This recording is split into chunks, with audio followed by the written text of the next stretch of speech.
wants to sell it to the highest bidder. But me, my motives are pure. I am going to protect it so it can rendezvous with all those other skulls. I'm going to be right there when they start conversing, and all the mysteries of the universe are forever solved. Ah!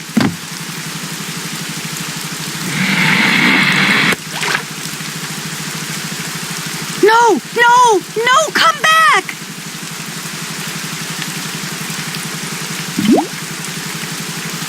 Renee burst into tears and sobbed as Bernie swam away with a crystal skull. It made me feel sorry for her for about 2 seconds.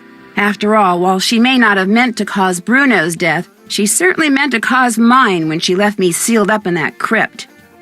It felt good to turn her over to the police.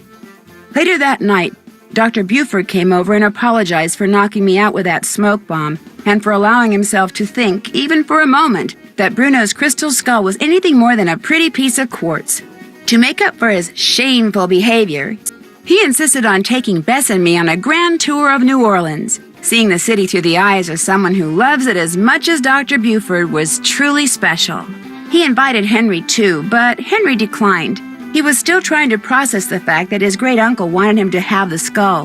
Henry always thought that to Bruno he was nothing more than an annoying family obligation, someone Bruno couldn't care less about.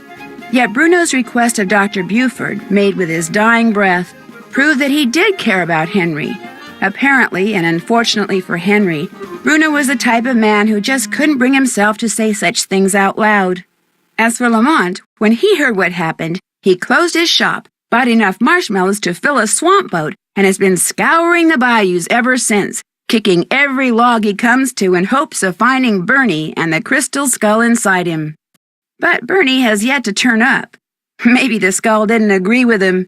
Maybe swallowing it caused him to stop associating the sound of a kicked log with yummy sweet things. In any case, the Whisperer has disappeared, lost to the world once again, which is totally fine by me.